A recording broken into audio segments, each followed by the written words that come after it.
नमस्ते दादा। बहुत से आध्यात्मिक पथ पे कहते हैं कि हमें ईश्वर मिल गए हैं, तो अब कोई और आध्यात्मिक क्रियाओं की हमें ज़रूरत नहीं है। तो आध्यात्मिक क्रिया जैसे मैत्री चित्त शुद्धि, इसका महत्व क्या है? देखिए, जैसे हम कह रहे हैं ना, अगर आपको ईश्वर की प्राप्ति हो चुकी है, ईश्वर ही सब जगह पे है, तो वही ईश्वर चाहता है कि आप आएँ और इस प्रोग्राम में पार्टिसिपेट करें। चित्त शुद्धि में बैठकर अपने आप को देखें कि आपके ईश्वर वहाँ बैठ के कैसे महसूस करते हैं, किस तरह से भाव आता है, क्या अनुभव बनता है। क्योंकि ये कहने के पीछे कारण ये है कि जब आप ये कहते हो कि ईश्वर मिल गया है या ईश्वर का अनुभव हो रहा है, इसमें कैच पॉइंट ये आता है कि जब आप अनुभव करते सत्य का, आप किसी को कहते ही नहीं हो। आपकी इच्छा ही खत्म हो जाती है किसी को बताने की, कि मैं पूर्णतः ईश्वर में डूब गया या ईश्वर की प्राप्ति हो गई, साक्षात्कार हो गया, या आप कुछ बोलते ही नहीं हैं।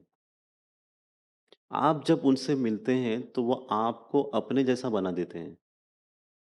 ईश्वर का अनुभव मतलब प्रेम का अनुभव। जहाँ प्रेम है वहाँ ईश्वर है, जहाँ ईश्वर है वहाँ प्रेम है। अगर प्रेम नहीं है तो ईश्वर नहीं है। आपको अगर वो अनुभव नहीं हुआ, इसका मतलब यहाँ पर वो सत्यता नहीं है। तो आपको और मार्गदर्शन करना है, गाइड करना है, वो यहाँ आए नहीं आए पर उनको उनके आध्यात्मिक पथ पर आगे चलने के लिए मार्गदर्शन करना बहुत ज़रूरी है। और जब हम मैत्री चित्त शुद्धि की बात करते हैं, वो बहुत अलग क्रिया है। चित्त शुद्धि में आपके भीतर जितने संस्काराज हैं, जो बहुत गलत संस्काराज हैं, जिससे आपकी आध्यात्मिक उन्नति रुकती है, या आपको जो आपके लाइफ में कर्तव्य करने हैं, उसमें जो रुकावट आती है, उस रुकावट को निकालने के लिए मैत्री चित्त शुद्धि क्रिया करते हैं। और ये क्रिया करते हैं, आप कुछ नहीं करते हो, ये होता है। अपने आप आपके ऊपर जैसे आप पहुँचते हैं तो आपका हम डिटेल्स लेते हैं। आपका मानसिक स्वास्थ्य कैसा है, जीवन शैली कैसी है, वो समझकर उसके हिसाब से आपके ऊपर क्रिया की जाती है। और 2 दिन के बाद आप अपने भीतर वो बदलाव देख लेते हो, कि पहले दिन हम कैसे थे और आखिरी दिन हम कैसे हैं। तो शुद्धिकरण होता है आपके चित्त का, जहाँ पर बहुत गहरी अवस्था तक आपकी भावनाएँ होती हैं, जो बार-बार रुकावट पैदा करती हैं।